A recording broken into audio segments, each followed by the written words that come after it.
Chair Sutton and members of the commission, we're now live. Good evening and welcome to the June 26, 2024 meeting of the Montgomery County Historic Preservation Commission. My name is Bob Sutton. I'm the chair, and I would like for commission members and staff to introduce themselves, starting on my left. Commissioner Mark Dominiani. Zara Nasser. Jeffrey Haynes. Karen Burdett. Julie Pelletier. Michael Galway. Cristina Arado. Thank you. And Rebecca staff. Ballo, Staff, Historic yes, Preservation staff. Chris Berger, Historic Preservation Staff. And Dan Bruckert, Historic Preservation Staff. Thank you. The first item on our agenda is historic area work permits. Have the work permits been advertised? Yes, Chair Sutton, they were advertised in the June 12th edition of the Washington Times. Thank you. If there's anyone here to testify on any of the cases, and you have not turned in a slip or notified staff, we'd appreciate if you would do that now. But without that, is there anyone here to speak in opposition to any of these cases? Again, if there's not, we will proceed. We will start with items that we believe can be expedited, and I will read off the addresses here on the agenda. Item number 1A at 5 Montgomery Avenue, Tacoma Park. 1B at 7211 Spruce Avenue, Tacoma Park. 1C at 10115 Grant Avenue, Silver Spring. 1D at 9900 Falls Road in Rockville. Number 1E at 11650 Snowden Farm Parkway in Germantown. 1F at 18 Hickory Avenue, Tacoma Park. 1G at 5417 Mohegan Road, Bethesda. 1H at 8940 Jones Mill Road in Chevy Chase. 1I at 9 Chevy Chase Circle, Chevy Chase. 1J at 2106 Salisbury Road, Silver Spring. 1K at 7515 Carroll Avenue, Tacoma Park. And 1L at 5615 Midwood Road, Bethesda. Mr. Chair, hearing no objections, I move that we approve the following historic area work permits in accordance with the staff reports based upon the record before us in consideration of the recommendations of the local advisory panels and including the conditions recommended by staff. HOP number 1068720 at 5 Montgomery Avenue, Tacoma Park. HOP number 1069117 at 7211 Spruce Avenue, Tacoma Park. HOP number 1070982 at 10115 Grant Avenue, Silver Spring. HOP number 1071828 at 9900 Falls Road, Rockville, Master Plan Site 29/08-002A.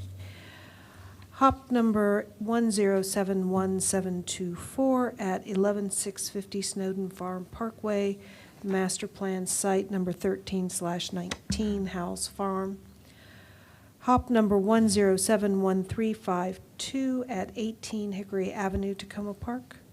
HOP number 735175 revision at 5417 Mohegan Road, Bethesda. It's a master plan site number 35/29-002A, the R.A. Charles Castle. HOP number 1073318 at 8940 Jones Mill Road, Chevy Chase, master plan site number 35/12. HOP number 1072452 at 9 Chevy Chase Circle, Chevy Chase, master plan site number 35/13-0018. HOP number 1073361 at 2106 Salisbury Road, Silver Spring. HOP number 1073431 at 7515 Carroll Avenue. And HOP number 1067474 at 5615 Midwood Road, Bethesda. Is there a second? It's Commissioner Haynes, I'll second. All in favor signify by saying aye. Aye. Opposed? Abstain? Thank you. All of these have been approved, and we appreciate the work you have done to get them in this condition so that we can so easily approve them.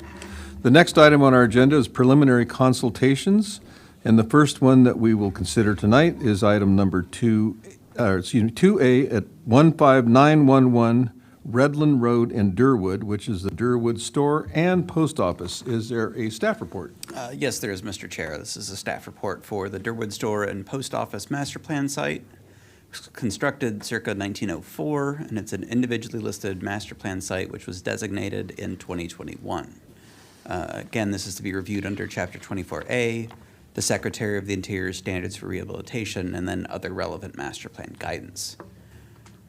So the HPC saw this as a preliminary consultation in November 2022 for the redevelopment of the site and to consider the partial demolition of a rear non-historic addition and then the comprehensive rehabilitation and a building addition of the subject property. What you see are staff photos from the mid to late 1970s in front of you. So the applicant seeks the HPC's feedback on the windows and doors in the historic store and post office building, new siding on the historic building, and the porch rehabilitation. The porch, which you can see, was enclosed in 1953 to operate as Durwood's post office and has been enclosed ever since. So the objective is to rehabilitate the building for use as multifamily housing. Just to take you through, the non-historic rear addition has been demolished. So the fenestration on the west elevation is based on the photos from the mid part of the 20th century. North elevation includes a reconstruction of the front porch. We'll get into that a little bit later. And then the east elevation, the applicant provided the drawing on the upper left showing the proposed layout of the windows. The one shown in the lower right was what was presented in the 2022 preliminary consultation. The applicant proposes to install wood windows throughout in a configuration that matches the not historic but older photographs. Proposes to put wood Dutch lap siding on and then reconstruct the front porch. Now, staff identified one historic photo of the Durwood store with its historic front porch that's in the staff report. Unfortunately, the only readily identifiable feature is its hipped roof. So the applicant proposes to construct a front porch on the existing concrete foundation for the post office. And then staff notes that these are two examples of rural vernacular commercial structures in the county. The Darby store and the Seneca store, is that the other one? Thank you, Rebecca.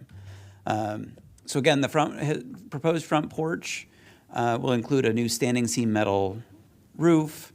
It will be supported by wood columns with a wood railing, tongue and groove wood flooring. Now, because the floor plates don't align, this porch is just going to be decorative. It will be accessible from the stairs, but not accessible from the interior. The openings for the door and window will be blocked in behind it. There is a known right-of-way concern because of where the front right corner, as you see it, intersects with the street. So staff finds that the proposed window designs are compatible with the character of the subject property, but staff does not find the newly submitted east elevation window configuration to be appropriate and recommends the applicant proceed with the configuration shown in the 2022 prelim. Staff recommends that the basement windows on the east elevation not be enlarged as proposed, and instead that those windows should be casements, which would satisfy the egress requirements. Staff finds that the blind windows and doors in the front elevation are appropriate in this instance. As far as the siding materials goes, staff find the proposed wood lap siding is appropriate for the character of the building. The proposed wood windows are compatible with the character of the historic building, and staff additionally finds that the wood columns, wood tongue and groove flooring, and metal porch roof are all compatible with the building's vernacular architecture. Again, we have documentation that the front porch was enclosed around 1953, and any details before that are difficult to identify. And staff finds that Again, as referenced earlier, the porch is only decorative and will not provide any access from the residential units. But staff finds that the design and materials proposed are compatible with the character of the building and typical of early 20th century rural vernacular commercial architecture. Staff does note that detailed measured scaled drawings are required for a complete HOP application. So the questions for this evening's hearing is, does the HPC concur with staff's recommendation to match the historic basement window size on the east elevation? Does the HPC agree with staff that the fenestration on the east elevation should match the 2022 submission and not the revised submission? Does the HPC find the porch design to be appropriate and the porch materials to be appropriate? And does the HPC have any other recommendations or recommended revisions? Additionally, I will return to that one slide for our discussion, but for a complete application, the applicant also needs to provide accurate scaled drawings of all 4 elevations and a north-south section drawing that includes the front porch. Proposed floor plans, we did see some preliminary floor plans in the 2022 prelim, but we're not sure if those have been maintained or if there have been alterations to those. We also need profiles of the proposed window grills and details resolving the right-of-way issues in the northwest corner of the lot, and specifications for any other materials identified by the HPC. And with that, I will answer any questions that you have. Is there any questions for staff? Commissioner Pelletier. Thank you. This may be a question for the owner, but do the windows in the previous submission meet egress? So that was part of what it looked like. They were making them larger to meet egress, so I was curious. Well, I mean, yes, I believe that's a question better addressed to the Okay. applicant, but there is, I mean, because of the opening requirement, a sash window would have a smaller opening, whereas if a casement window were to open all the way, the opening would satisfy egress, or should satisfy egress. Again, we don't have measured dimensions for those openings. Right. Or actually, we may. I just need to dig a little bit further to find Okay. that. But Okay. Any other questions for staff? Okay. I have one name. So if you could introduce yourselves. I have Lawrence Smith? I'm Lawrence Smith. Okay. If you could turn on the mic and introduce yourselves for the record, that would be great. You'll have 7 minutes for presentation, and after that, we will we'll ask you questions and then give you our thoughts on this project. Okay. My name is Lawrence Smith. I'm the owner of the property, and next to me is my architect, Michael. And this, what we're trying to do is basically redo the windows of the historical building, the siding, and redo the porch. We're going to put it back the way it was originally, mostly.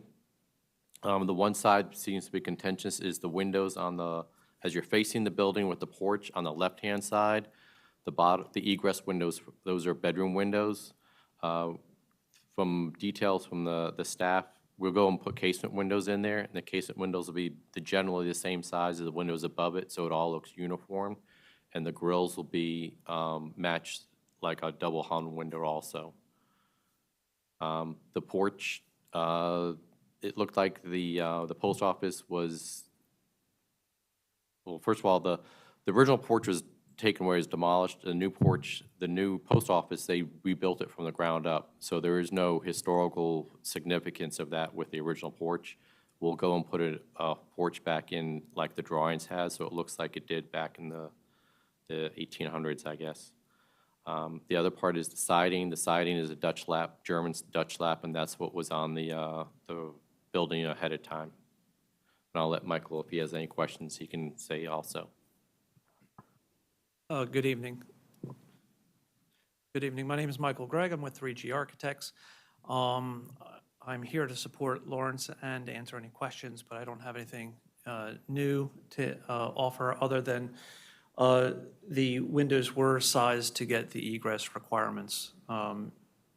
Because of the size required, the windows got larger because we were trying to maintain a double hung window. But if the staff wants us to do a casement window, we're fine with that. Thank you. Are there any questions from commissioners? I'm sorry.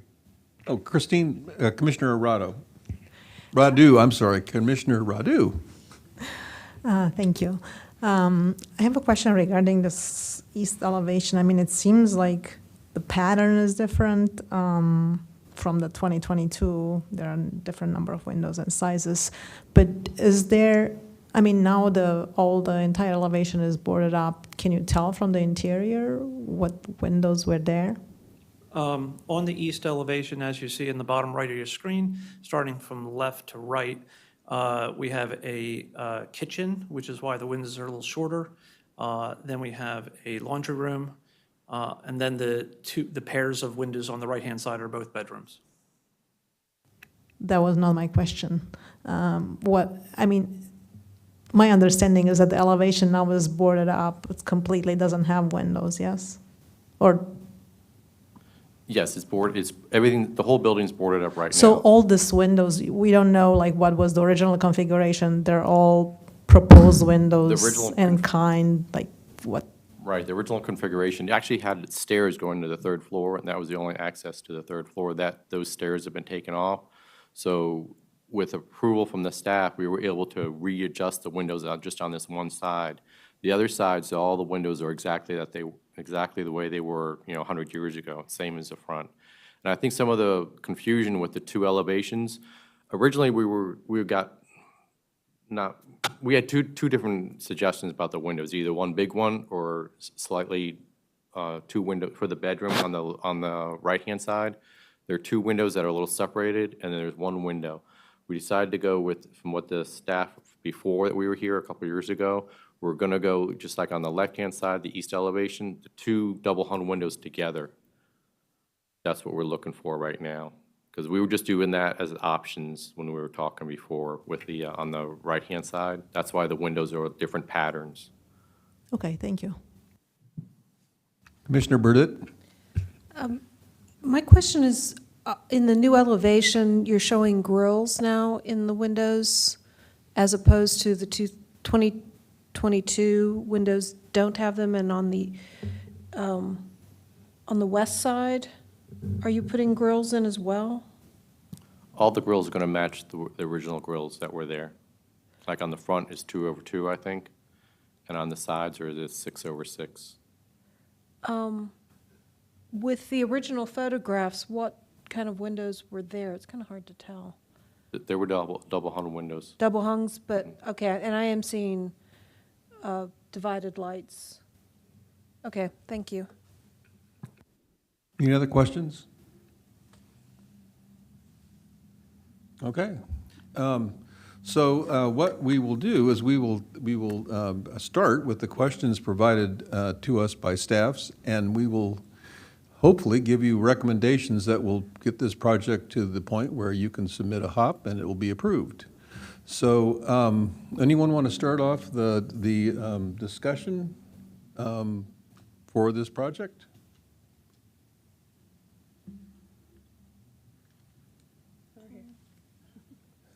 Commissioner Galway. Commissioner Galway, I would just indicate that I do support the staff's recommendations. Thanks. Anyone else? Commissioner Burdett. I think the siding is fine, the porch is fine. Just make sure that the detailing on the post is appropriate for a store and not for residents. I do find the larger windows on the east facade, when you had the larger windows pulled a little bit apart and they were smaller windows, that seemed to go along with the style of the building than when you've ganged them together for a larger window. And that's my only criticism is the double width windows look a little not quite appropriate for the building itself. Yeah, over the years, we've been going back and forth with the committee, and everybody's got a slightly different opinion. But Yeah. so what we started with windows apart, then there was a recommendation, well, what if they were put together with a structural piece in between? That way, even though it's a bigger window, it would still be proportionate. And the new recommendation now is to separate them. And we're fine with doing that. Okay, thank you. Yeah, we all have our own opinions. Thanks. It changes, it's fine, Yeah. it's all good. Anyone else? I have a comment. Commissioner Nasser? Commissioner Nasser, I support staff's recommendations. I think part of the problem is the way the graphics you use, and the blue lines are kind of very bold and don't kind of justify the window. So as long as the windows are the same size as the west side elevation windows, either the single one or double one, if they're the same size as those windows, or maybe slightly larger. We can't really do that because the windows on the east side are existing windows that we're trying not to change sizes of. The west side is where we're putting the bedrooms, and they need to have egress components to them. And so we moved the bedrooms to the west east and side. west then. Or am I backwards on that then? Okay, the east side, the windows have to be bigger for the bedrooms because of the egress issues. Everything else, no problem. We're not changing anything on the west side, and we moved the bedrooms to the east side so that we wouldn't change any of the windows on the west side. So it's going to be hard to get the two, but you're not going to see them side by side, so. Right. Dan, can you go to the other elevation? So on our. See, those windows on the second floor are very short, and they wouldn't meet any sort of egress. And the top windows aren't in the right place. And so that's why everything's shifted to the east side so that we can get to code and on a side that's not a public side. Yeah, I'm sorry. I think on our set, the east and west elevations are labeled, like the labeled are flipped. So anyway. Yeah, the one that's on the screen right now, the west The elevation. one on the screen is so if the small windows of your east side can get close to the size of the small windows on the west side, and the other windows as well, the larger ones match the other side, the west side, I think that would be very appropriate. And the one that need the width for egress, I understand that. If you have to do that, you have to do that. But the other ones, if you can keep them as close as possible to the windows on the other side. The ones on that the would be kitchen, great. the ones in the kitchen on the left-hand side of the east elevation, those are basically the same size as what's on the west elevation. And we can entertain making the other ones smaller, the ones that are in the laundry room. We can make those smaller. All right, thank you. If we can go to the west elevation real quick, please. I had one quick question. On this west elevation, there were 3 original doors going into the first floor. The recommendation was to remove those. We have no problem with doing that, and that's why we're not showing that there. The question I have was just sort of on a technical matter. If we're going to enclose it, the areas underneath of the Dutch lap siding, not a problem.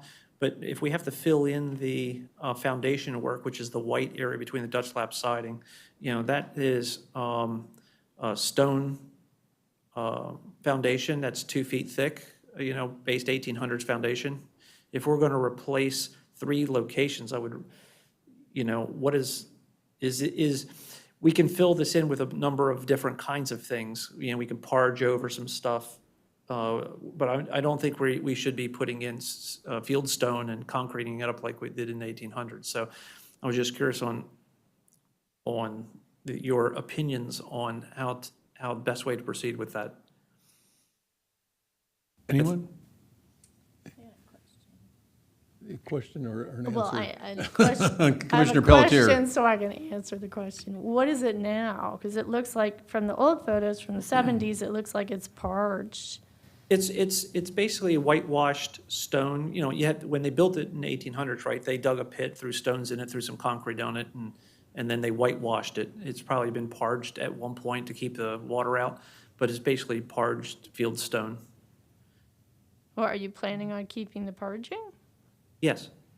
We're planning on parging over it also. It's just that the stone's going to have a wave to it, and if I fill it in with cinder block, it's not going to have a wave. You're still going to see the patch, and I'm just nervous about how, I know everybody wants to be very particular about the way we do things, so we want to make sure we get an opinion from the board so we know which way to proceed. Anyone?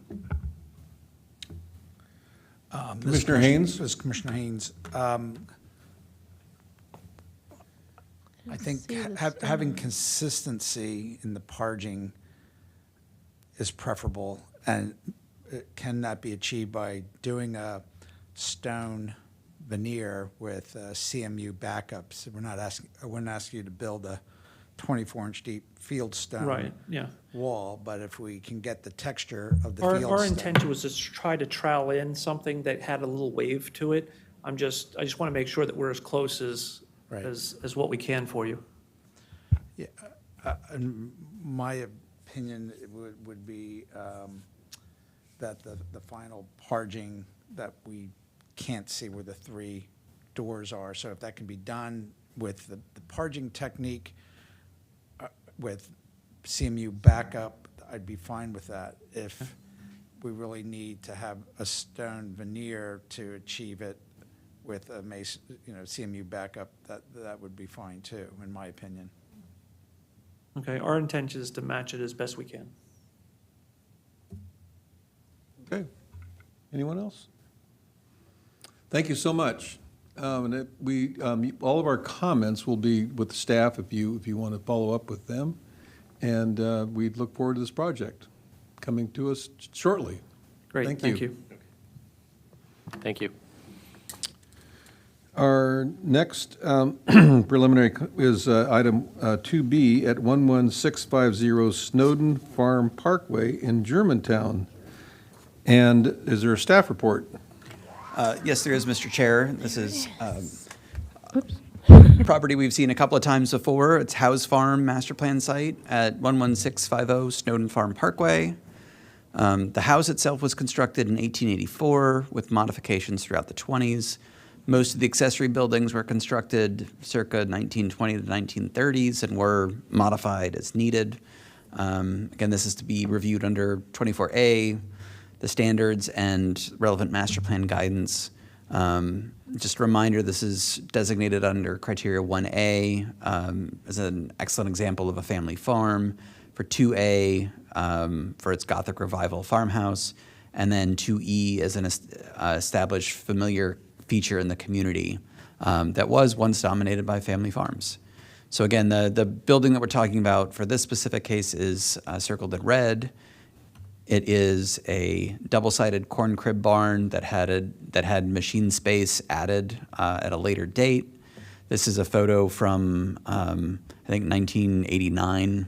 A black and white photo in the winter when there was snow on the ground was probably not the best at giving us some architectural details, but you can see that there weren't doors installed on the right side at that point. So again, this is the property today. So this is looking north on the property. And we'll talk a little bit about how the floor plates don't align, but you can see that we have an on-grade entrance in several of the locations, but there's actually 4 steps up to get into the building in the area shown on the right. You can see the building is in need of some TLC. Paint has failed. There's evidence of rot at the ground where the cladding hits the ground. The porch was covered in tar at one point. The tar has become brittle and is failing. There are also 2 roof materials. You see we've got a corrugated metal, but there's also some 5V metal roofing. So recessed opening. And then in the right, you can see where the floor plates don't align for some of the building.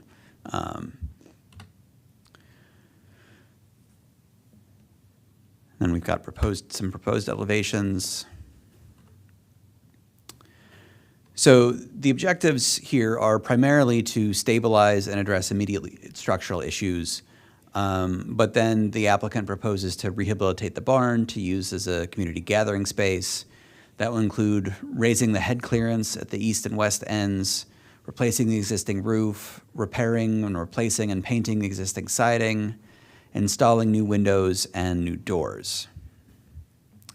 Staff's Site visits revealed damage to several structural components and observed that much of the siding is showing rot at the ground level.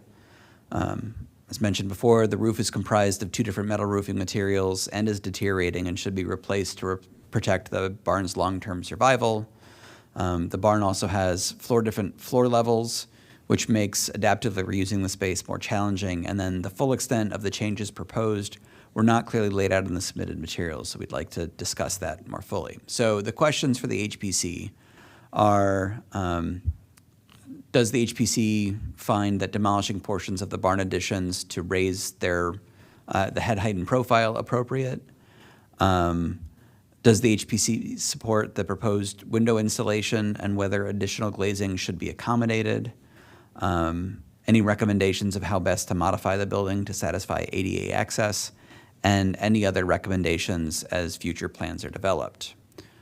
So staff outlines the following additional information required for a HOP. As-built drawings of the barn, we only have proposed an engineer's report documenting the condition of the barn and areas of failure, including additional photos of the degraded areas. And then the HPC would also require demolition plans for the barn, material specifications, including roof siding, windows, and foundations, details for regrading about the barn, and then details for any hardscaping modifications proposed around the building. And I will answer any questions that you have, and a representative is here to answer any questions that you have also. Thank you. Any questions for staff? Commissioner Haynes. Remind me, what is the siding currently? Is it like a German shiplap or a particular profile? Its profile is flat. I mean, Just it's flat, just just like shiplap, okay. or vertical siding. I mean, it's not. It's incredibly utilitarian, is what it is. Is it a tongue and groove material? I believe most of it is. Okay, thank you. But there have been piecemeal repairs by previous owners, so you do get a mix in certain places. Thank you. Any other questions for staff? If not, I would invite, now, is everybody, I have 3 names here, and okay, terrific. And I've got 3 names, so if you could tell me which name you are, I'd appreciate it, for the record. Good evening, Commissioner. My name is Pramod Casey. Okay, great. I'm a volunteer engineer for NECC. We've seen you before, sir. We Glad did, to have we you did, again. yeah, did, And you'll have 7 minutes to do a presentation if you'd like, or if you'd like to ask or answer questions, that would be fine as well. I think our volunteer architect is online, so he will be presenting the slides. So if there is any questions online, then I will help him. One moment, Mr. Chair. We're just checking to see if the rest of the applicants' team has joined us online. We do have one. Okay. Great. Kevin, can you ask him to turn on his mic and his video?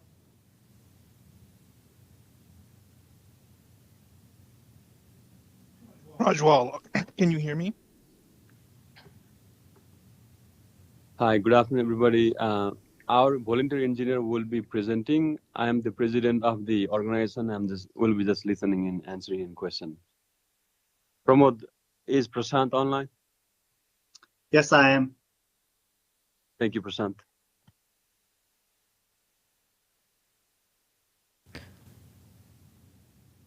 Pramod, will Prasant be sharing out the slides? Yes, he's sharing the slides. In fact, Dan, you probably can share the slides. I just want to make sure it's broadcasting. One moment, we'll okay, just. Prashant, are you sharing the slides? I have.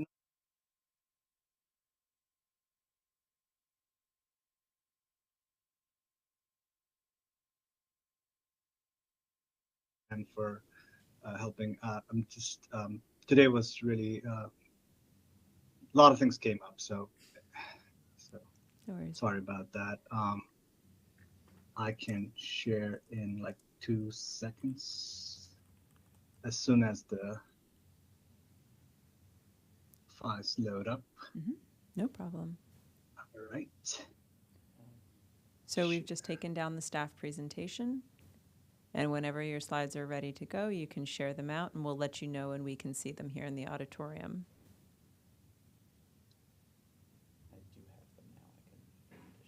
Okay. There you go.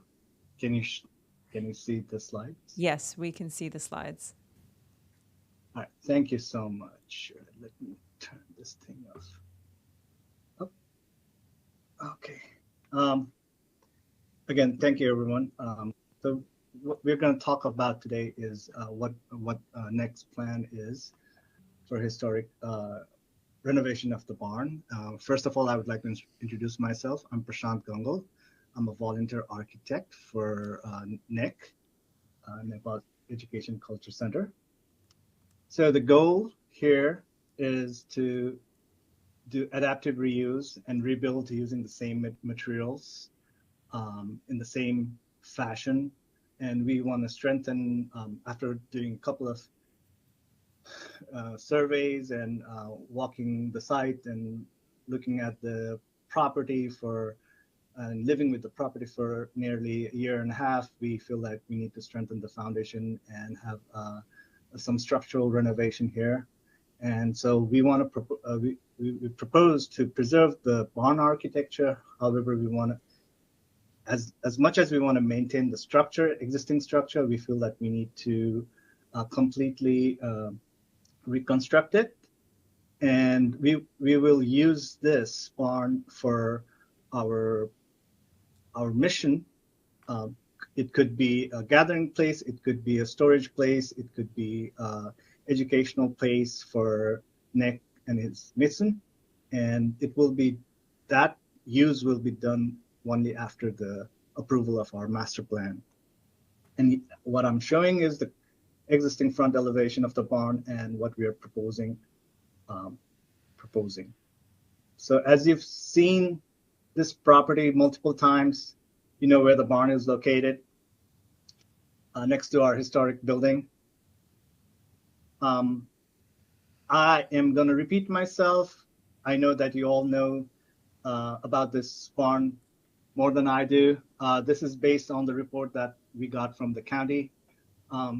Historically, this barn was made as a double concrete barn with 2 lean-on sheds.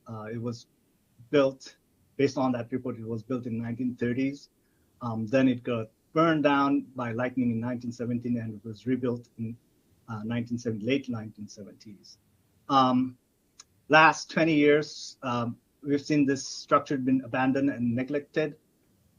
Since we took the property ownership of the property, we have done a minor here and there upkeep of this barn.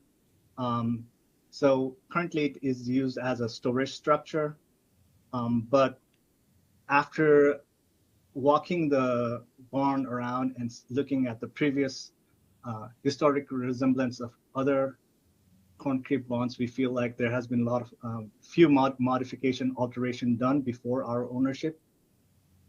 There were, as you can probably see from my previous pictures and the next pictures, that the metal roof is at the end of its life, so it needs replacement. There's no proper storm drainage around the barn, and the lean to shades, those 2 side structures are kind of damaged, starting to get damaged because of that improper drainage, and structure is slowly giving up. And you can see the picture from 1989. So again, repeating myself, existing condition. As you can see, the roof is at the end of its life. Wood sidings are weathering. Doors are dilapidated. Door hardwares are not that great. It needs really reinforced hardware. There's damage. I'll show you a few more pictures of rain damages. And here you can see some of those images, right? I'm not going to go in detail, but And what we did in last year and a half is we did document this structure. Here you can see the elevations of the structure. And what we did was we used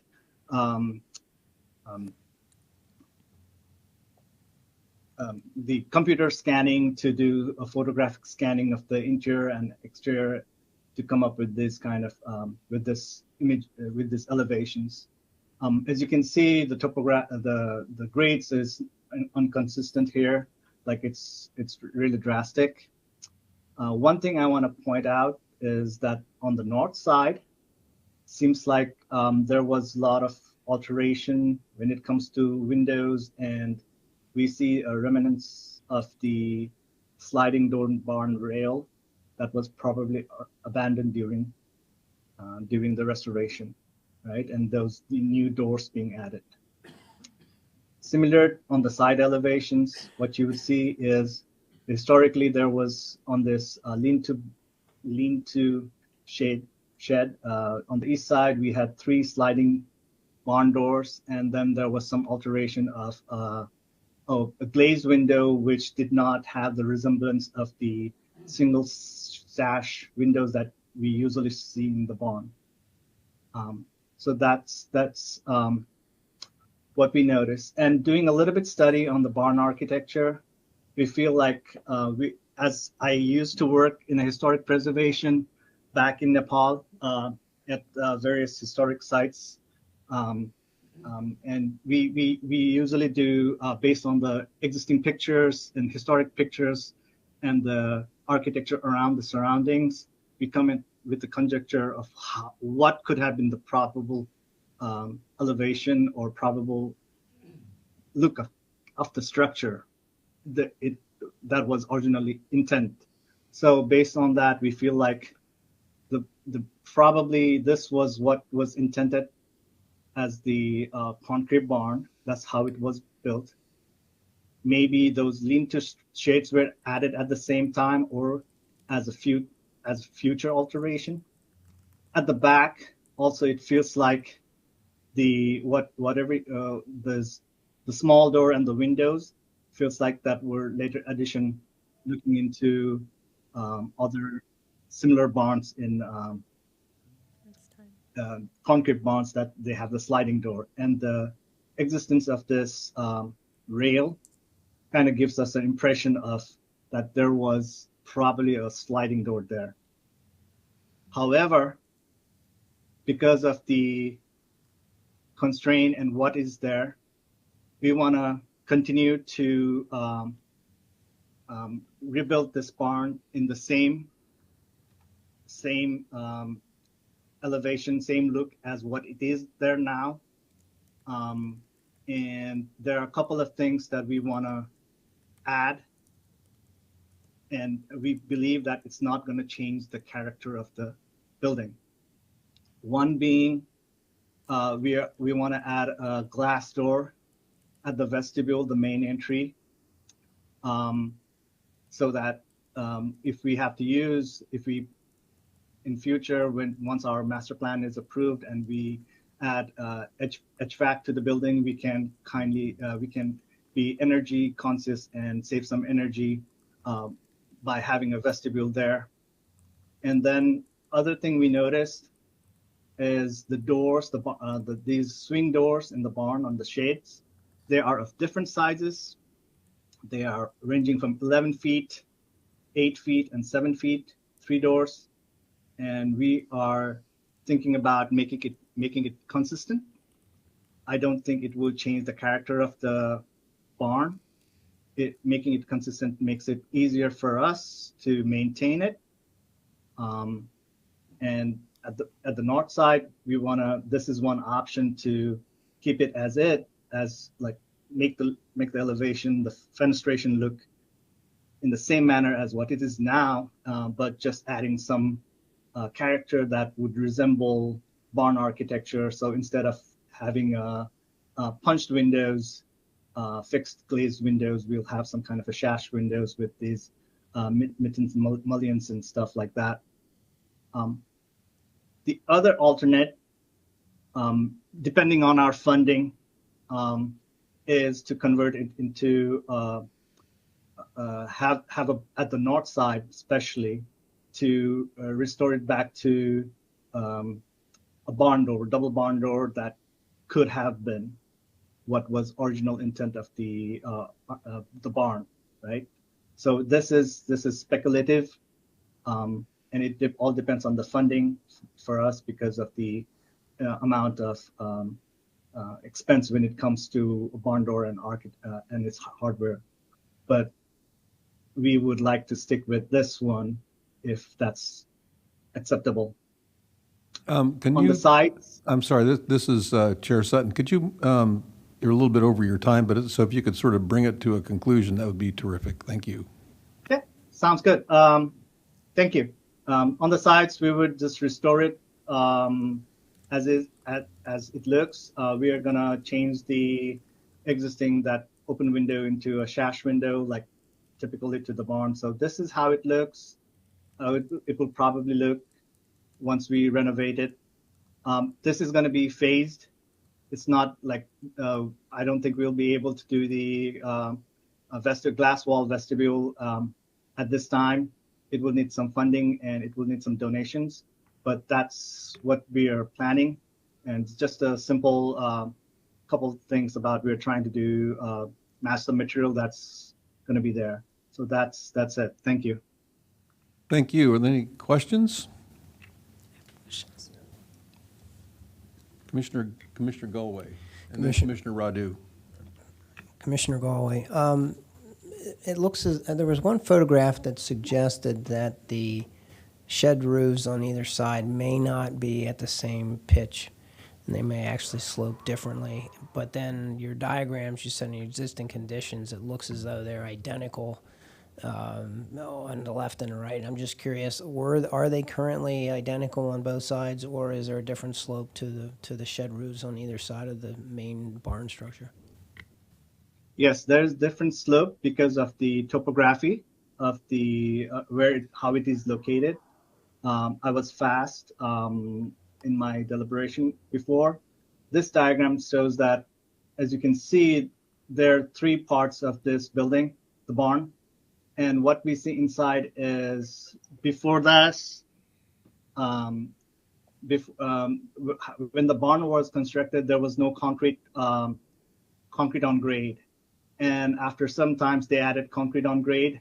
And this yellow strip shows concrete on grade in different places. And the way they did it was between the structures. So it's not going through the structure. It's not like the concrete slab is not on structure. This just does not create a good usable space for us. So the proposal is to come up with a level monolithic floor slab and have the same slope. But if the commission feels like we need to have this, the slope is taking away from the architectural aesthetics or the relevance of the historic architecture, we can look into matching the same slope.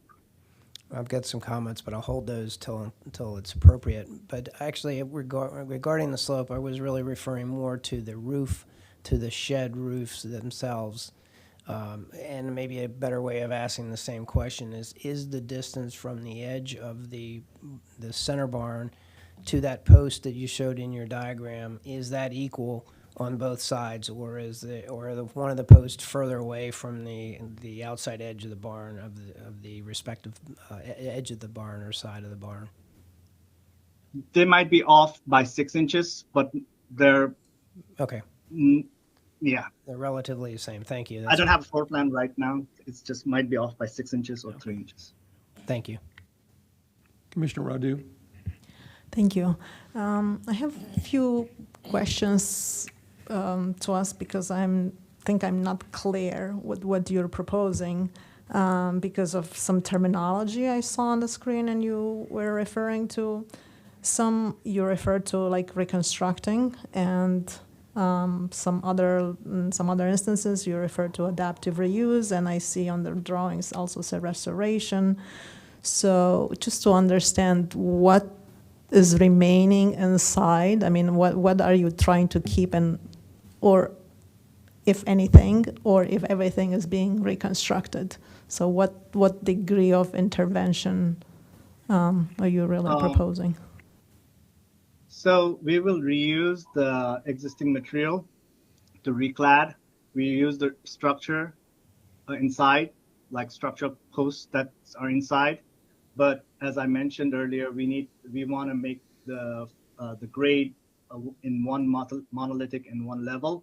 So it will all be taken apart, and we will and the reason why we want to do this is the funding, right? We don't have the fund. We don't have we have funding, but we need buying new material is going to require us more resources. We want to use what is usable, strip the paints, sand them, and reuse the sidings and stuff. Reuse the windows if we can, and maybe get new ones where we need to. So that's the purpose, and the roof will be new. Thank you. But the structure is existing. I mean, you're reusing the structure. And do you know if the structure dates to the 1970s fire, or actually the structure survived that fire? I don't know. There was nothing on the report saying the structure was, yeah.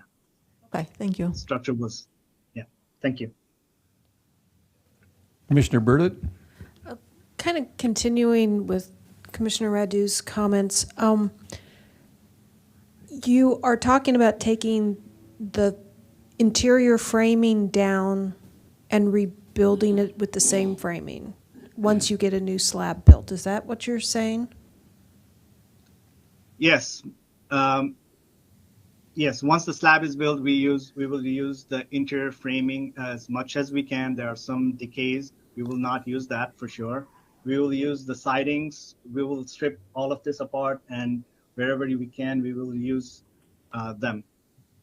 And do you have will you have a procedure for identifying, marking each component so that it goes back roughly where it came from, so that you are not taking down the existing barn and putting back up a kind of looks sort of like the old one, but isn't? And my other question is, have your engineers actually confirmed that the existing interior framing, the structure, can support the new roof requirements? Because your new roof, to be watertight, is going to have a greater thickness and weight to it than probably what's out there now. So is that existing framing going to actually support the new roof?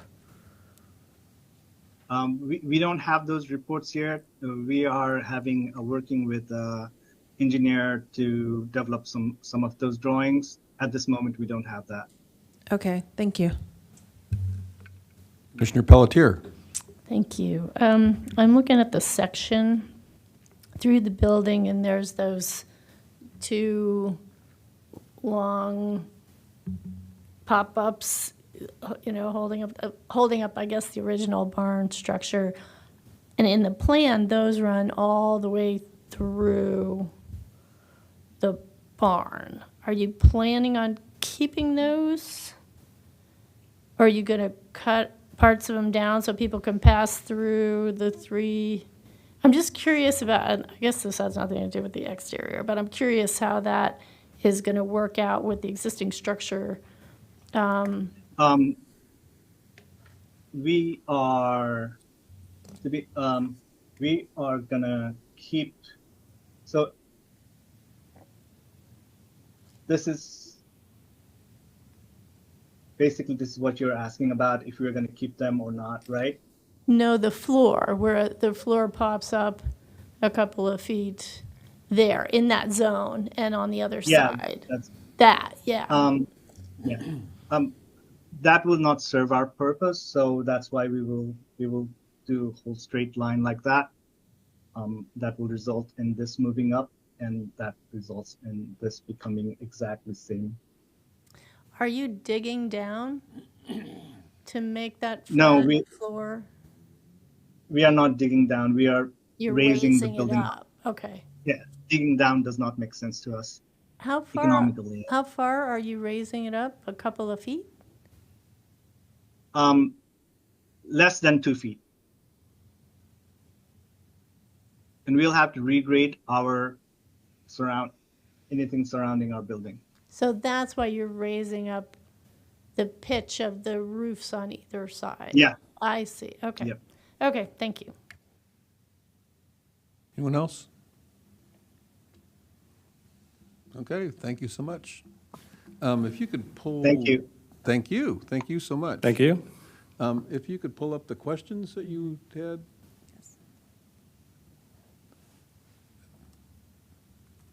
For us? Great. So these are the issues that we are going to look at to hopefully help you bring this to a HOP for us, historic area work permit for us. So anyone want to kick off the discussion here with what our recommendations to this group? Commissioner Burdett?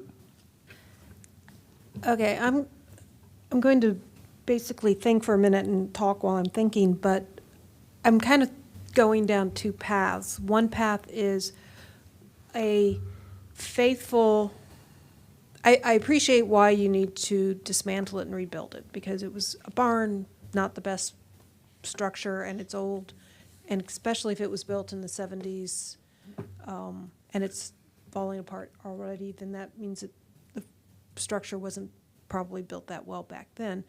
But is it going to be a faithful rebuilding of what is there with new materials as required, but reusing some old material so it looks like what is there?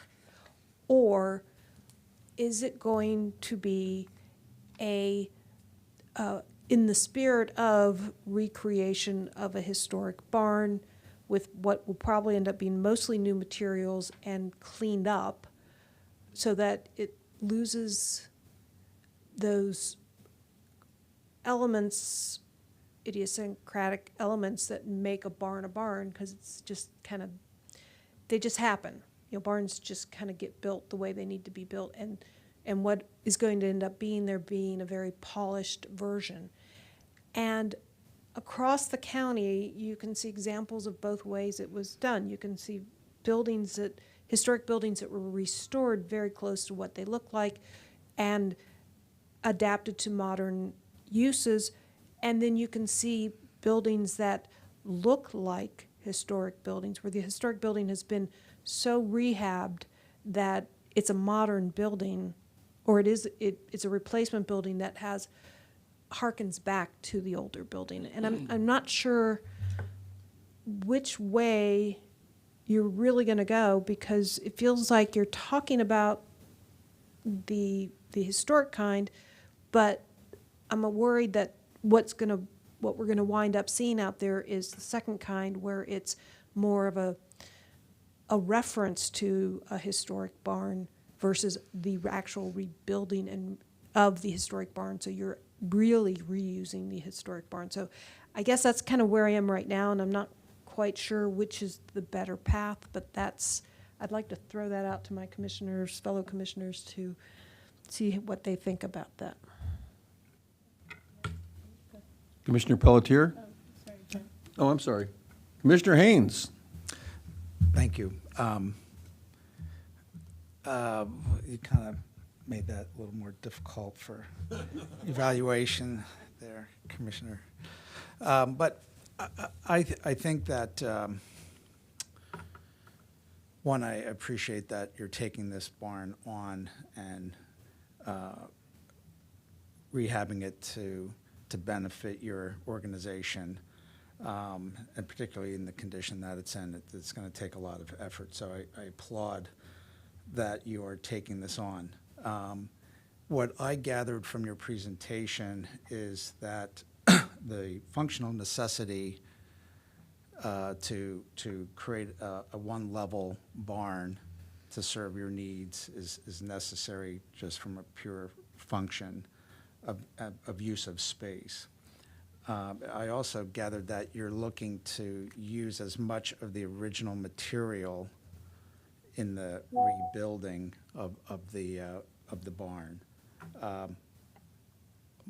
My gathering is that the two wings were going to be taken down and rebuilt, but it sounds like the entire barn is being taken down. I'm a little fuzzy about that. But either way, if the commitment is to salvage the primary structure of the barn, reuse that material to rebuild the structure in predominantly the way it was built originally, and then reuse as much as the skin material, the siding, or replicate the siding in kind,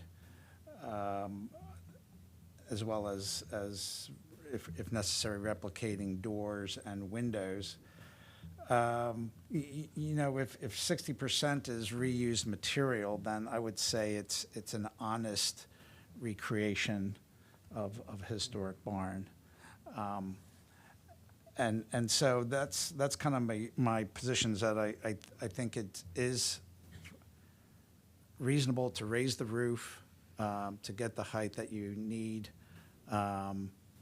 I can't really speak about ADA access, as I don't fully understand the site path to get to the barn.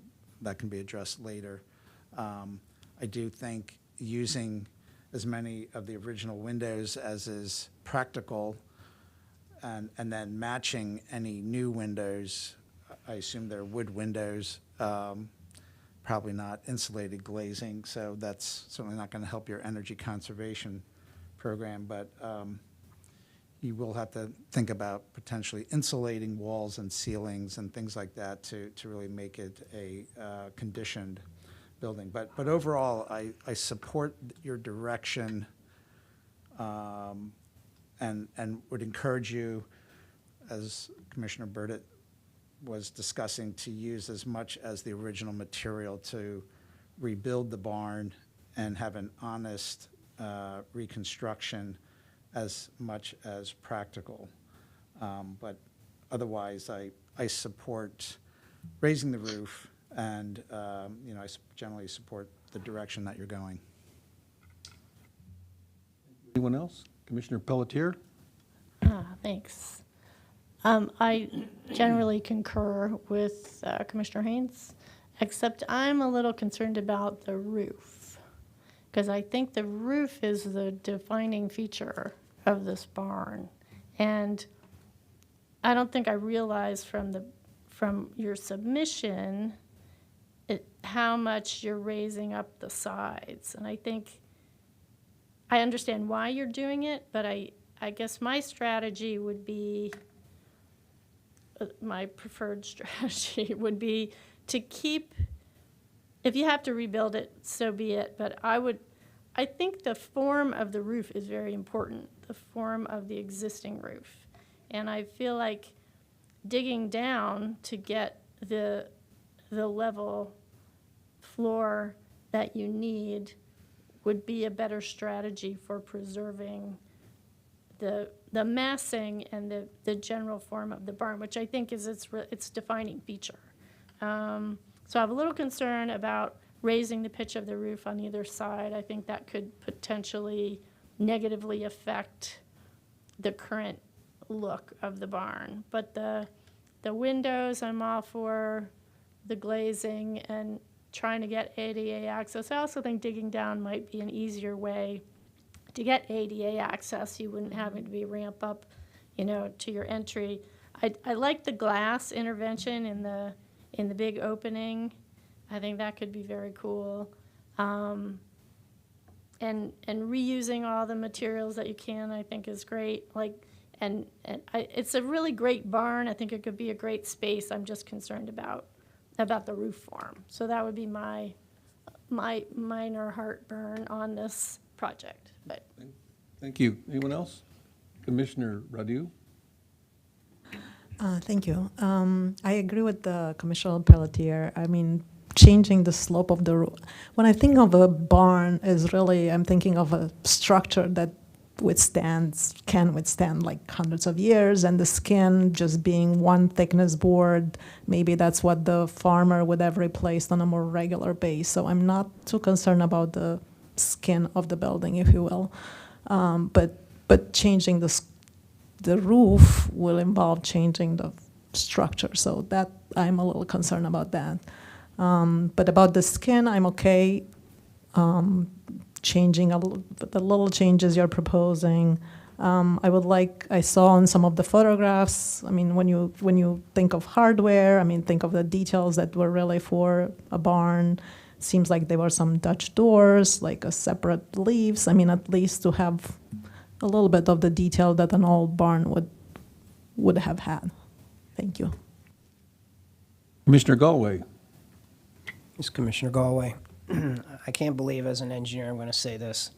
I think one of the defining character and just the charm of this building is the fact that it's not symmetrical, that you have barn doors that aren't the same dimension, that you might have a roof slope that's slightly different on one side versus the other side, and it's almost like you're trying too hard to make it symmetrical. And I understand from, same floor slabs, same slopes on either side, and I think I would discourage you to the extent that you can and still meet your program to let some of those natural, I think, you said it well, when the barn was born, they weren't thinking about the next step when they built the first piece, and then they added on, and it was what it was, and it was sort of just, I don't want to say ad hoc, but it was definitely more flowing, more free, and so my advice would be try not to be, perfectly symmetrical. I think that's okay, and I think, could you said you didn't want to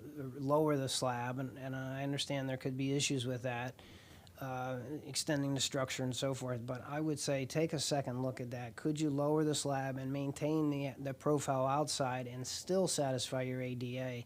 And there might be a way of just kind of maintaining some of the charm and character of the barn as it is today. I agree. If you don't have to change the slope of the shed roofs on either side, that would be preferable. I love the barn door on the back side. I think it was on the south side. Even if it maybe became a fixed piece with the slider up top that is just really either a reveal or a non-operable piece that had a door in the door. A lot of barn characters would do that. They'd have the door with another door inside, and so trying to maintain that character and don't be too stiff with it. That would be my suggestions. Thanks. Thank you. Commissioner Domeniani? Hello, yes, this is Commissioner Domeniani. I generally agree with the comments of all commissioners, but I'd like to provide additional commentary on the windows if I can. I think that the east and west elevations are okay, the smaller windows along the shorter walls, that's great. I also really liked Commissioner Pelletier's point, the addition of the vestibule with the large wall of glass and the major opening there on the south elevation. I think that's great. And I wanted to pile on then to Commissioner Galway's point regarding kind of the lack of symmetry or the interesting character of the barn, that the windows along what I believe is the north elevation, the smaller windows near the rail where a sliding door might go. I sort of like the fact that the ones in the center and the ones on the outer left and right don't align along the top. I think it sort of speaks to the character of the barn, the openings as they are already, and I would encourage you to maintain that rather than aligning them, as you said, to match like an aesthetic program or make it more of a clean line across that north elevation. Other than that, I think that the other commissioners have spoken very well, and I agree. Thank you. Anyone else? Okay, thank you. I just want to add, in my misspent youth, I spent summers, many summers, on my grandfather's ranch in Eastern Oregon. And what farmers do is when they need something with a barn, they just add to it. They don't worry about what it looks like. And so I really appreciate the comments that my colleagues have made about keeping the design asymmetrical. I think is very important. I think if this becomes a symmetrical building, it kind of loses something. But I also want to comment, when you first came to us with this whole property early on, I kind of looked at it and go, whoa, you've really taken on a lot here. And you have, and I think you've done a wonderful job. I really do. And I'm just looking forward to continuing, and I think this is going to be a wonderful project as well. So thank you so much for coming before us. So the next project is 2C at 11 Montgomery Avenue in Tacoma Park. What, did I miss it? 13, I'm sorry, 13 Montgomery Avenue in Tacoma Park. Is there a staff report? Yes, there is. This is a preliminary consultation for the building at 13 Montgomery Avenue. The subject property is located on the south side of Montgomery between Pine and Hickory Avenue. It's a colonial revival style building built in 1959 that's non-contributing to the district. The Tacoma Park Design Guidelines, Montgomery County Code, and the Secretary of the Interior rehab standards apply. Here's how the building looks now. These are the front and right side elevations. There's brick cladding on the first level, vinyl siding on the second level, and the basement level is parged block, which is painted brown. You see it over here. Here's the rear elevation and the left side elevation. The applicant proposes to demolish the rear elevation and deck, construct additions in the rear, construct a one-story front porch, and complete other alterations to the existing building. The rear addition will consist of 3 sections: a 2-story section that's covered with a gable roof that measures 864 square feet, and that is outlined in red on this site map. A 1-story addition that measures 108.6 square feet that's outlined in yellow, and a 1-story screen porch that measures 180 square feet that's outlined in green. The 2-story addition will be flush with the wall on the right side elevation over here. And the 1-story addition will extend about a foot from this left side elevation over here. The 1- and 2-story additions will also have basements with parged concrete block, while the screen porch will be elevated on posts. The additions will have vinyl windows, PVC trim, hardy siding, asphalt shingles, aluminum gutters, AZEK rake boards, and composition railing and decking. So here is the existing on the left and proposed for the right or the east elevation, showing the 2-story addition and the screen porch. Here's the existing rear elevation and what it'll look like after the 2 additions are put on and the screen porch.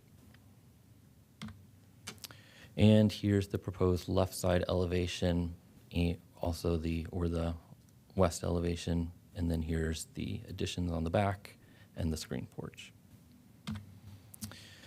The applicant also proposes to construct a 1-story front porch that measures about 188 square feet. The porch will be 3 bays wide and have a shed roof.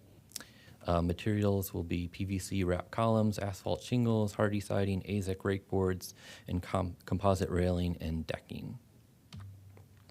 Here's the existing elevation on the left and the proposed front porch shown on the right side.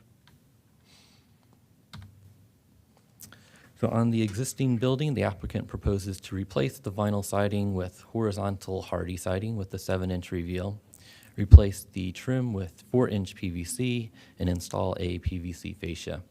The roof and gutters also will be replaced in kind. This work does not require HOP as long as they match the existing. So for the demolition and new construction, staff supports, according to the design guidelines, additions to non-contributing resources should be approved as a matter of course, with the exception of major alterations that affect the surrounding streetscape and or landscape and could impair the character of the district. Chapter 24AAD states that the HPC shall be lenient in its judgment of plans for structures of little historical or design significance, or for plans involving new construction, unless such plans would seriously impair the historic or architectural value of surrounding historic resources or would impair the character of the district. Staff is supportive of the demolition of the deck and construction of the new addition because the work will not affect the existing streetscape, landscape, and building patterns and will not impair the character of the district. Staff recommends the rear addition be inset at least 6 inches on either side, in keeping with the HPC's guidance for rear additions, including for non-contributing resources in the Tacoma Park Historic District. Additional windows should be added to the right side or east elevation to break up the massing. The roof pitch of the existing roof should be included on the drawings, and staff recommends that pitch matches the proposed cross gable roof on the addition. Staff is accepting of the proposed casement and 1/1 sash vinyl windows because they will be on the rear and side elevation, but encourages a higher quality material to be better in keeping with the materials found in the district. Staff is open to the PVC trim, but would like to know if it is millable and paintable, and staff tentatively supports all other proposed materials, including the fiber cement siding, asphalt shingles, AZEK rake board, aluminum gutters, and composite railing and decking, and seeks specifications for all those features for the HOP application. Staff also supports the construction of the front porch. It meets the setback requirements is 25 feet, which goes up to the front of the house, but the county code allows an up to 9-foot projection, and the porch will only project 7.8 feet. There's a reminder that the guidelines in county code call for leniency for non-contributing resources.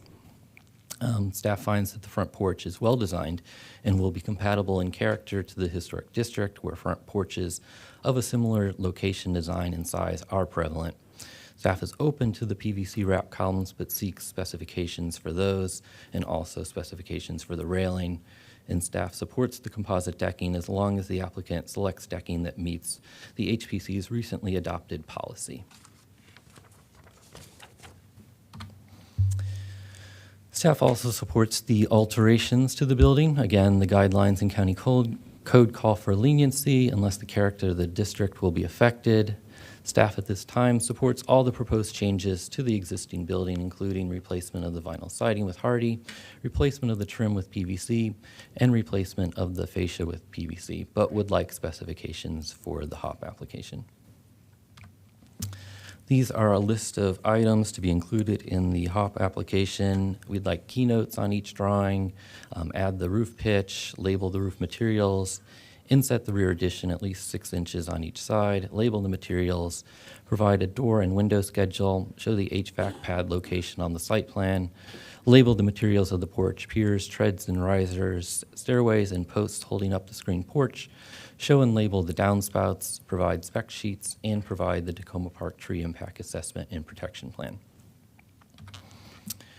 As for your requested feedback, appropriateness of the siding of the rear addition and its lack of inset, appropriateness of the size, scale, and massing of the rear additions, appropriateness of the materials proposed for the additions, appropriateness of the size, scale, and massing of the front porch, appropriateness of the materials proposed for the front porch, and appropriateness of the material alterations proposed for the existing building. Any questions for staff? Questions for staff? Commissioner Burdett? The required setback of the addition from the side faces of the 6 inches. So this is required even though this is a non-contributing resource, even though, so I guess that's my question. It's based on recent precedent. We did have a similar property, non-contributing resource in the Tacoma Park Historic District, and that was required by the HPC at the preliminary consultation. So it is recent precedent. I don't know if you'd necessarily say it's a set standard. Of course, you have that flexibility, but based on recent precedent. Was the other property of the same time frame or appearance? It was earlier than 1959. I would say it was a 1930s or 40s construction. Okay, thank you. Any other questions for staff? Commissioner Galway, do you know if the homes on either side, are they contributing or non-contributing? I don't have that answer. I believe they are contributing, but I can look into that. Thanks. Any other questions for staff? Okay, thank you. At this time, I'd like to call the property owner. I have James Orgozlak. I hope I pronounced that correctly. And if you could state your name for the record at the microphone, that'd be great. You have 7 minutes to do a presentation, or if you'd prefer, you can answer questions. We filed, my name is Eric Saul with Saul Architects. I am Jim's architect, and he Okay. couldn't make it, or he can't speak tonight. Okay, thank you. We emailed staff and we worked that out, so I think so. So I'll be speaking in his place. Yeah, basically, the staff report, the main issues were the side setback or the inset from the corner. We have done several projects on non-conforming and conforming projects, not non-conforming, contributing in the historic district where we've gone flush, especially non-contributing. So it's a little bit of a surprise that we had to keep within 6 inches.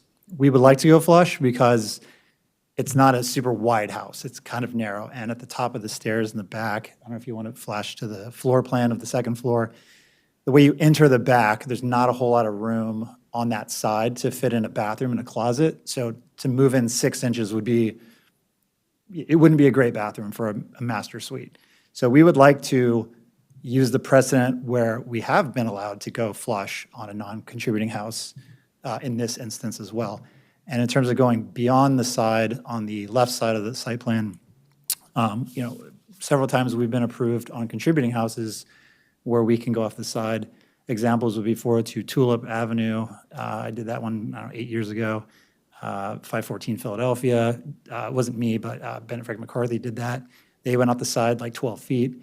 Former Chair Bill Kerwin even said, if you have land on the side of your property, we want to encourage you to use it, to paraphrase. So we've been doing that on many projects. So anyway, I hope that the commission grants us the same precedent as those other projects.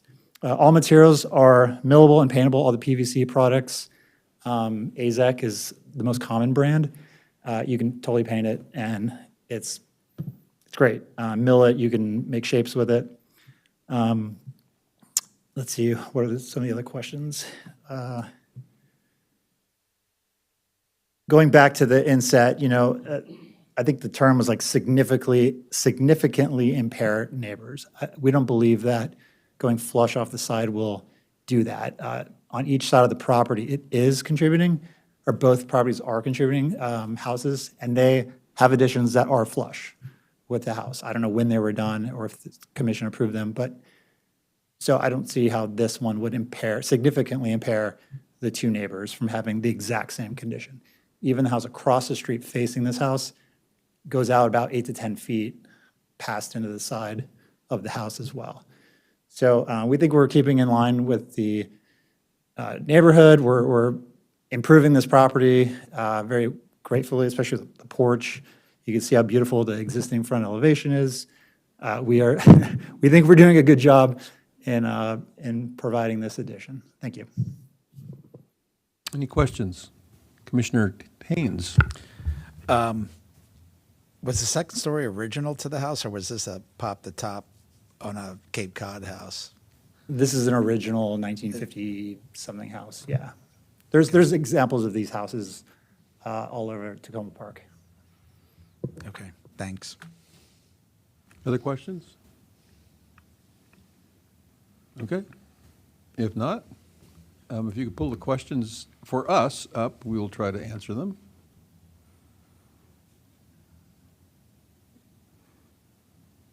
Okay. Would anyone like to kick this off? Sure. Commissioner Haynes. So I'd like to just jump right to the inset issue. In many of our previous cases, the offset was intended to define the boundaries of a historic resource and the edges of a historic resource. This is clearly not a historic resource. I find projecting beyond the face of the house to be fine. They have the land. I think that's fine. I don't find it necessary to define the edges of this house. It's a non-historic home. It's contemporary, so and 6 inches inset scale-wise to the neighbors. I don't think it impacts the neighbors whatsoever. I don't think it's probably really impacts the street visibility or streetscape in any significant ways. So I'm would tend to, in this specific instance with this specific house, would be accepting to be more of a flush condition or project beyond the original face, as is the case on the left side, I believe. I think the scale of the houses, of the addition relative to the house, it's in the rear, I think it's fine. I think it's broken down reasonably by the second floor gable that's, I believe, in the master bedroom.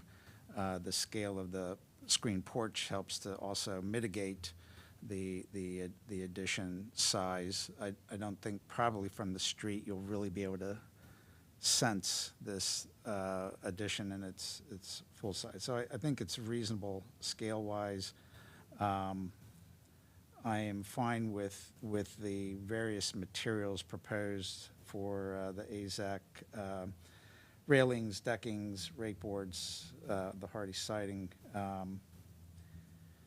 The windows, we'd all love to see, aluminum-clad windows, but if the budget doesn't allow, for this particular project, I think PVC or vinyl windows, I should say, would be fine. Although if we can afford to upgrade, that would be great. I do agree that the front porch is a huge improvement to the facade. I think the design is appropriate and makes sense. So I don't really have any comments on the porch per se, other than I agree with the size and that it's, I think, helps the streetscape and helps the curb appeal of this particular house. Thank you. Anyone else? Commissioner Radu? Thank you. I agree with Commissioner Haynes. This is a non-contributing structure, and I'm looking at the photographs of the two contributing structures on the left and right and the space in between, and I see no reason that we would ask to be inset for 6 inches or any distance. I'm okay even like pulling it. I mean, the proposed plans seem appropriate to me, and I really don't have any objections to anything presented in the proposal. Anyone else? Commissioner Nasser. I keep it very short. I agree with Commissioner Hayes and Commissioner Radu, except one comment. I would keep the addition at least flush with the existing building, not projected past it. And I definitely agree that the front porch would make the front facade much more appealing. Thank you. Yes. Commissioner Burdett? I agree. Well, I agree that the addition doesn't need to be flush. It can extend outward. In fact, I think the foot 7's a little on the small side. It just feels like it could use a little bit more of a push out. I do have a problem with the east elevation and the lack of windows. Looks a little bit like a big, tall, bare wall, and isn't particularly attractive to look at from the rest of the neighbors. So if you could do something, I mean, I know one on the second floor, there's a walk-in closet, but there's not a bad thing to have a window in a closet to check your clothing against daylight as opposed to whatever weird fluorescence your office has. And I appreciate why there are no windows, but it does look like a very tall, bland wall. And other than that, I agree with Commissioner Haynes and the other commissioners' criticisms. Thank you. Anyone else? I have one comment. Commissioner Pelletier, with your one comment. With my one comment. Sort of building on what Commissioner Burdett just said, I think I was having some issue with the flush wall, and I think it's because it has no windows in it. It looks big, and the flush additions always look bigger because there's no shadow on them or anything. But I think if you added some openings to that wall, it would be greatly improved. And if you can see it from the street, I think it's worth investigating, putting a little more thought into that elevation. Love the porch. Hope you paint the brick. That's all I have to say. Thank you. I think that's it. So thank you so much. Look forward to seeing this project coming to us, and I think you got hopefully what you need from us. Really quick, is there any discussion of how many windows that, like, one I more think- window or like 10 more windows? Like, so is there any kind of open discussion about how many windows would be more appropriate for the side? Anybody? 3. 3 windows. 3 total windows, so I can add one I more think window. I think some feel that windows are important, some don't. I think you can take it from there. Put it, this is Commissioner Burdett, whether it's window or just some panelization or something to just break up that elevation a little bit, I think is what we're really getting at. So Yeah, whatever your architectural instincts lead you to. and client budget, okay. I think the kitchen would be lovely with a couple of windows. Just FYI. Oh, yeah, well, we've had many discussions on windows. Okay, thank you. Thank you. Our final project tonight is 10549 St. Paul Street, Kensington, and is there a staff report? Yes, there is, Mr. Chair. Oops. All right. Preliminary consultation, 10549 St. Paul Street in Kensington. It's a primary one resource to the Kensington Historic District that actually predates the plotting of Kensington. So it was constructed circa 1886. This is reviewed under the Kensington Historic District designation, Division of Kensington, Chapter 24A, and the Secretary of the Interior's Standards for Rehabilitation. And it's on this little one house wide section of the district that extends north of the train station. So this is an unknown dated photo of the property when it was originally constructed as a church. There was a further history completed as part of a National Register District expansion evaluation, and I'll just read from that. It says, this property was the site of Kensington's first church, the St. Paul Street Methodist Church, which was converted into a house in the 1920s or 1930s. The current location of St. Paul is across from the Armory/Town Hall. This building is the oldest church in Kensington. Several devout Methodists who moved to Knowles Station in the 1880s organized the church. 2 of these Methodists were William H. Wheatley and Dr. R.B. Dietrich. In 1884, Wheatley began organizing services in his barn on his farm along Wheaton Road. In 1885, the Rock Creek Parish authorized the formation of an official church. The original trustees were William Wheatley, F.M. Fawcett, Benjamin Duval, Dr. R.B. Dietrich, and George Duval. Wheatley provided the land for the church at the corner of Pliers Mill and Wheaton Road and part of what would become Wheatley's subdivision. A vernacular 1.5-story church was erected on the lot. The church was an austerely designed building that lacked ornamentation. The only notable features were a bell tower and a 1-story vestibule at the front of the building. The church was dedicated in May 1886. Church membership grew so large that just 3 years that in 1889, a new Methodist church was erected at the corner of Fawcett and Mitchell Streets on property donated by Dr. Dietrich. Christ Church Parish of the Episcopal Church acquired the church building and held services there until 1922. After 1922, the property was sold with the church building and it was converted into a house, and several families have occupied the house over the years. And that sort of leads us to what we have today, which is this house. So, I mean, the vestibule is the only remaining decorative element. and that's been modified. You can see in the lower right that dormers have been added to the north and south roof slopes, and an accessory building was constructed. So the applicant proposes to demolish a non-historic rear addition, significantly enlarge the north and south dormers, and then construct a new rear addition. Again, this is the property viewed from the corner. This is further back. You see the non-historic rear addition that's proposed for demolition.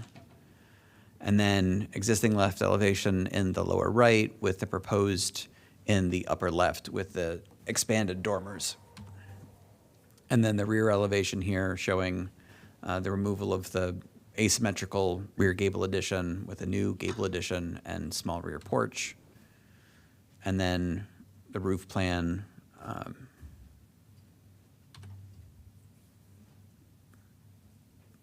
then the axonometric drawings.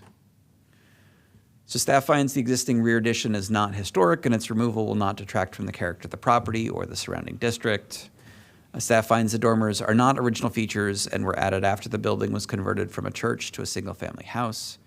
However, staff finds that as designed, the size of the dormers will overwhelm the remaining historic character of the building, and staff encourages the applicant to consider another dormer form.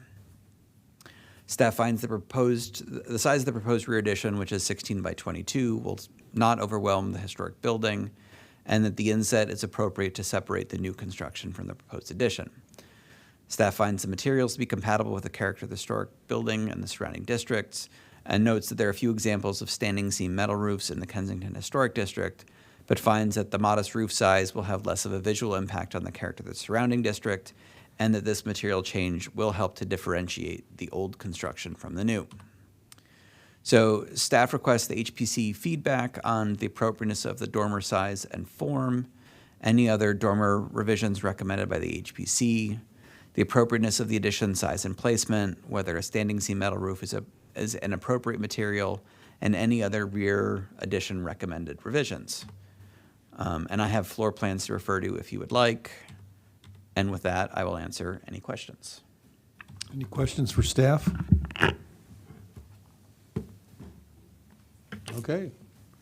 If the owner representative come forward, I'd appreciate it. I have Ali Trankina.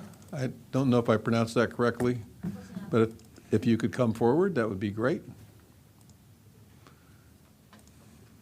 Yeah.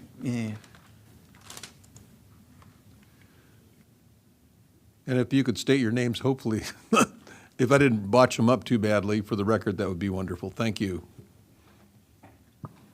Hi, good evening. My name is Ali Trankina. My husband, Peter McGee, and I bought the house in August. We welcomed our first daughter in December, and we have just fallen in love with the Kensington neighborhood. We absolutely love the house, and we are excited about possibly adding on to accommodate our growing family. I've brought with me my architect, Matt McDonald, who will answer any detailed questions. Thank you. If you could state your name as well, sir, that would be great. My name is Matt McDonald, a little easier to pronounce there. But, and Thank I'm you. the architect working for Pete and Alley. Terrific. If you'd like, you have 7 minutes to do a presentation, or if you'd prefer answering questions, that would be fine as well. I think I don't have a whole lot to add to the staff report. I think I'm interested in speaking a little bit about the dormer discussion. Go right ahead. We did have a moment, I guess, I don't know if I'm allowed to do it. After we read the staff report, we did a quick sketch showing how a shed dormer would look just for comparison purposes and to kind of aid in discussion today.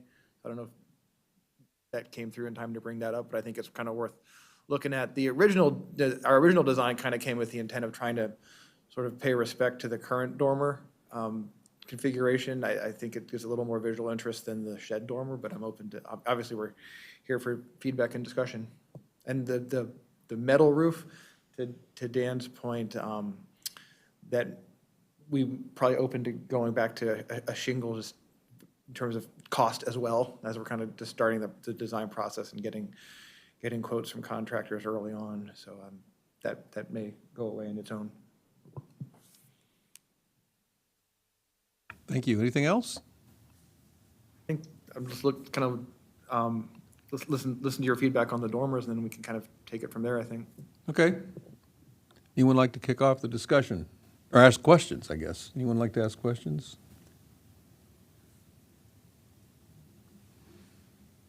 No. Would anyone like to kick off the discussion? Commissioner Burdett.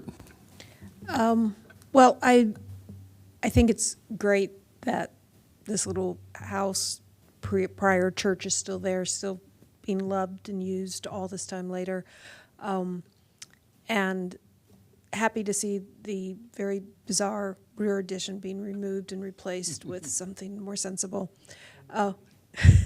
Those windows are pretty 70-ish, yeah, or 80-ish, I guess, maybe. The dormers are concerning, and it's interesting seeing the shed dormer variation here. It doesn't look as aggressive as the gable dormers. So I guess my druthers would be on the shed side. This alternate version you've got here on the screen right now, I think I would lean towards that. So, and that's really it. I think what you're doing is very sympathetic to the historic structure, while at the time maximizing as much space as you can get out of this. We usually see very large additions, and it's nice to see a sensible, scaled addition. So I'll let the other commissioners weigh in on the dormers. First of all, let's ask any questions, any more questions? Oops, I'm sorry. That's okay. Okay, anyone, Commissioner Burdett asked a question. I think it's an appropriate question for us. Anybody would like to add to it, one way or the other, whether you prefer the shed or the other dormer, that would be appropriate. Yes, Commissioner Pelletier.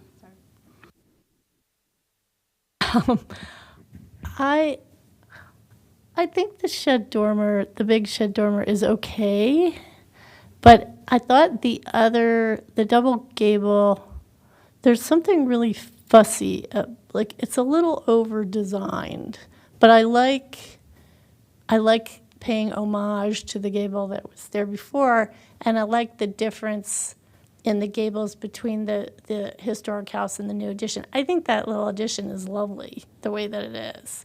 And I think the other double dormer needs some study. It's that middle part that needs some study. Like I know Muse Architects is big on the double dormer, but they just bring it down to, the two fascias kind of meet in the middle. I like the concept, but it just feels a little bit fussy to me if you could maybe rework it a little. But in general, I appreciate everything about the addition. I think it's very sympathetic. It's really, it goes with the house. It doesn't scream. And I love the shed dormer on the addition. I just think it's a bit dry on the existing house. So and I think you feel the same. So I just think the double gable needs a little more investigation. Thank you. Anyone else? Commissioner Dominiani. Hi, this is Commissioner Dominiani. I'd like to pile on and say that I love that the way the new addition works. The inset and the size and massing is beautiful, and I do agree, very sympathetic to the original structure. I, however, would say that I would believe that a shed dormer on both sides would be more appropriate. I think that sort of simplification across it sort of speaks to the modest beginnings of the building and would be kind of interesting. And I appreciate the mock-up now that we've received showing what that would look like. Commenting on the roof as well, I think the metal roof actually works. It helps distinguish that new addition there. I'm okay with it. Maybe other commissioners would like to speak to what shingles would be, but to me it looks great as is. So that's it. Thank you. Commissioner Haynes. Regarding the dormer, I think the double gable is a bit massive relative to the scale of the original resource. I do appreciate the nod to the original dormer. What wasn't original was added when it was converted. But maybe you might try. Maybe it's just one gable and the rest of it is a shed that kind of then extends to the addition shed and relates to that. I kind of also thought that the addition shed dormer size-wise relative to the addition roof was kind of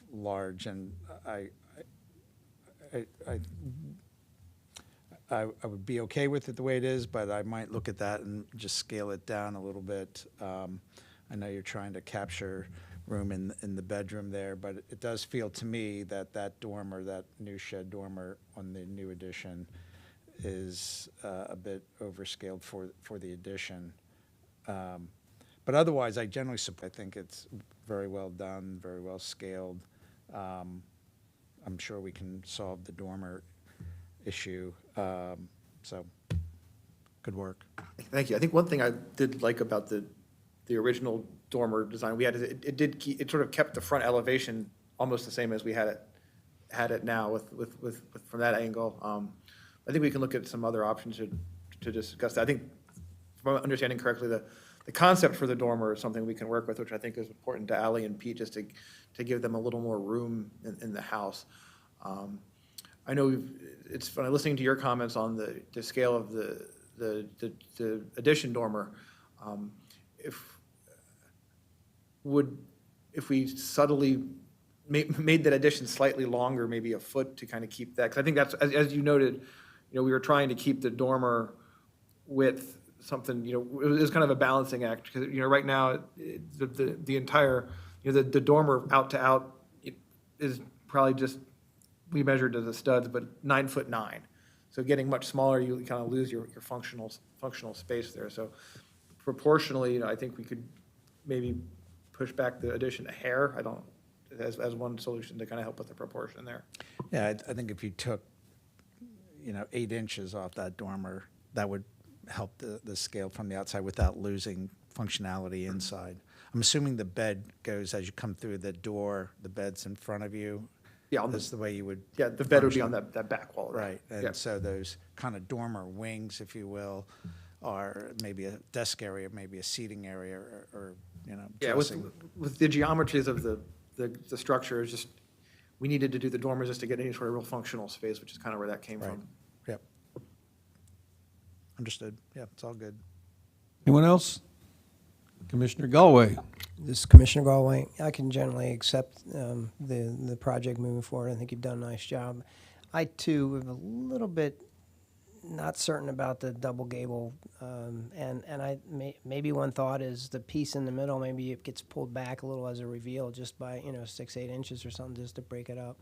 I do like the idea of what you're saying is the gable kind of represents not the original, but what's there now, and so from that standpoint, I think play with that a little bit, and that's the only comment I have. Thank you. Thank you. And part of the also just we were trying to maintain this the current gable, the current single dormer was symmetrical to the house, to the existing structure. With the way the pattern of the 3 windows, we were trying to keep something with the symmetrical shape, which kind of led us to that double gable rather than kind of doing one gable followed by a shed. I think I sort of appreciated the symmetry of that.